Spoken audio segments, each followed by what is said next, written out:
Like a lion. Listen. Running. When you're hitting the bag, when that heart's beating again. Because I'm firing him up right now. You're Mike motherfucking Tyson. So when you're doing all this shit again, you're still Mike Tyson. Those thoughts have got to be burning inside you again. It's got to be pretty wild. I don't know. It's wild, but I believe it's rightfully so to be that way, and I just know how to. I don't think I mastered it, but I just know how to deal with it. I don't let it overwhelm me.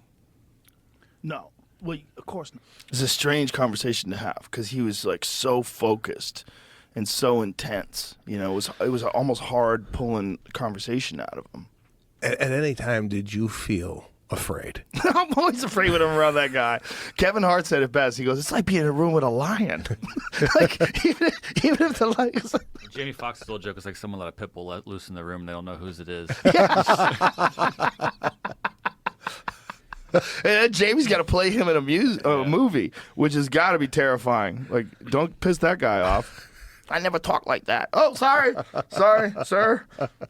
I'm curious. I'm gonna watch the fight. We're all gonna watch the fight. Yeah. I'm gonna watch it. I mean, it's a brilliant move by Jake, because like if he was gonna fight anybody else, people would watch, but would the same amount of people watch? No. This is the one. And this is the one where the old heads are all sitting around like going, wait till he gets a hold of Mike Tyson. Boy, he's going to regret that. And all the old guys are like pulling for him like, Come on, Mike. Come on. One more. You got one more in you.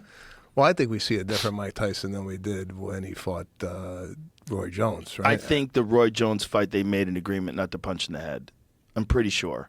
Because I watched that fight carefully many times. And it never looked like he was targeting Roy's head, which makes sense why Roy agreed to do the fight. Mm-hmm. You know, I think they probably made an agreement. It would be like a real boxing match, but just don't knock me out. Because Roy's a smaller person, much smaller. Yeah. Roy was at his very best when he was 168 pounds. And then when he was weighing 175 pounds, he didn't even have to cut weight. He was playing. Roy famously played a basketball game, a full basketball game, the day of his fight. Wow. Played a basketball game, and then went and boxed the face off of somebody for 12 rounds. Wow. You know, that's how good Roy was in his prime. But Roy was 168 pounds in his prime. He wasn't Mike Tyson's size. Mike Tyson's fucking enormous. He's just a different mass. He's the width, the density. It's terrifying. And if they're older guys, I could imagine them making an agreement. Because if you watch the highlights, Mike never punches him in the face. And even if they do punch each other in the face, it seems like it's just like jabs and small punches. It does, like almost like sparring shots. It's not like anybody's like really like winding up, but really like throwing everything at it. This fight doesn't have that stipulation? No, I do not believe that's the case. I think this fight is going to be a real full-bore, 100% fight. It's not even an exhibition. It counts on their professional record, so it's a professional fight. Oh, okay. Yeah. Is it 8 rounds? I think it's 8 2-minute rounds, but yeah, They made it 2-minute rounds because Tyson's old. And they were going to do 16-ounce gloves, but they're down to 14, I believe. Is that the case? I think they're 14-ounce gloves, which is not much bigger than a regular glove. Regular glove is 10 ounces in the heavyweight division, 6 ounces in lighter divisions. I think they use 8 in some divisions too. But most like big guys use 10-ounce gloves. Yeah, it's again, talk about the change of entertainment, even in the boxing world. Mm-hmm. We interviewed Dana White on our podcast, and he's got, I'm sure you're aware of the slapping thing, right? Yeah. Now, is that just if I slapped you right now? Right. Is that different than taking a punch? Not at all. No, it's terrible for you. Yeah, they're basically agreeing to brain damage. They're agreeing to let each other get slapped in the head. Because you have to get slapped. You have to stand there and get slapped. And the only thing that can save you is if your slap is so good and you win the coin toss or whatever the fuck they do to decide who slaps who first. Yeah. You slap that guy unconscious and then it's over. And it happens. Guys get slapped unconscious. You're literally taking a full-on blow to the face. Your hand can hit pretty hard. If you just think of that. Yeah. Try doing that with your knuckles. It's hard to do. It hurts. Yeah. It doesn't hurt at all when you do that. You can slam, so you could really fucking slap someone. You know, guys have knocked guys out slapping them many times. It's not hard to knock. You could KO someone. Bas Rutten was one of the all-time greats in MMA, and he started his fighting in an organization called Pancrase. And Pancrase in Japan, this was the early days, but like as the UFC was just emerging, they started doing fights with no gloves on, but they said instead of punching, you could only slap.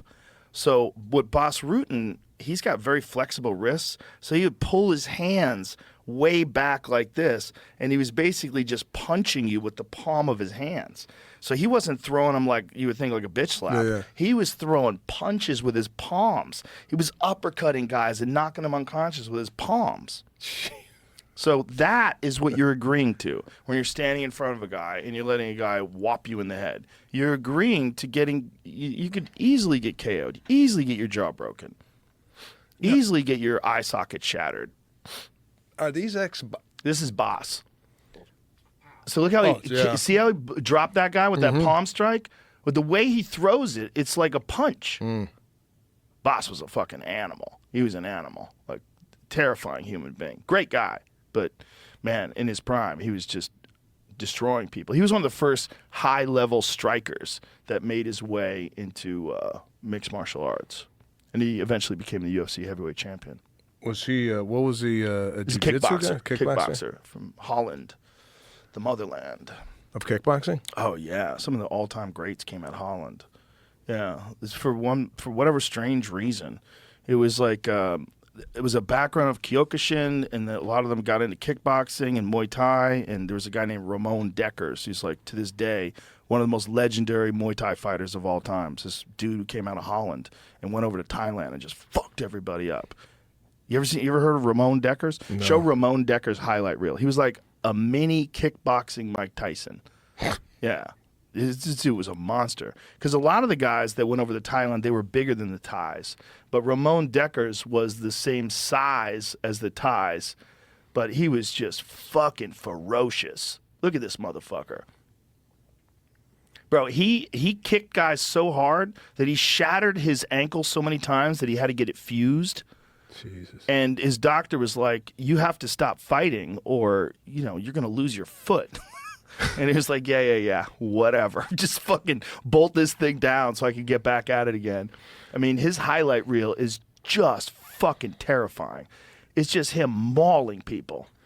But these kicks, right? I mean, doesn't it hurt the kicker as much as it does? No, not as much, but it definitely hurts. I mean, especially if you hit the instep on like an elbow or something like that. Yeah. But shins are pretty good at tolerating pain. Joe, come on. I mean, I hit my shin on my bed frame. I'm down. Yeah. That's just. Well, you get conditioned. You get conditioned to the point where you can bang your shin against things. It doesn't even hurt. Don't these guys train on trees? Yeah, they train on banana trees.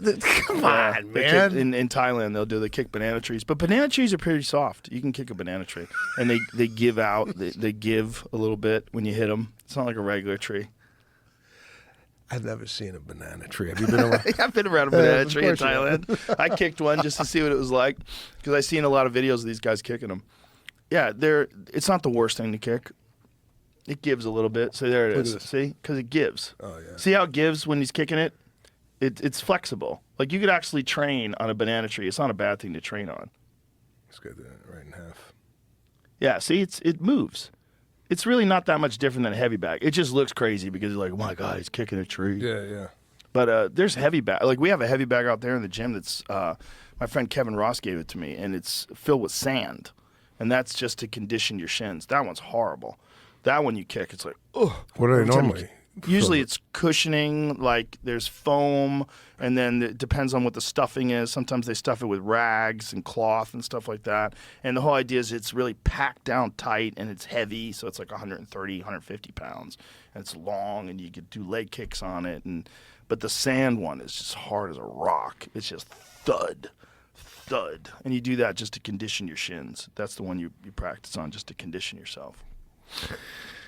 Yeah, I wish I could do some of this stuff with I've always wanted to get into a fighting just for self-defense, right? But I have detached my biceps, so I have holes in my my arm. I have no bicep. Well, I have a bicep, but just not the short one is gone.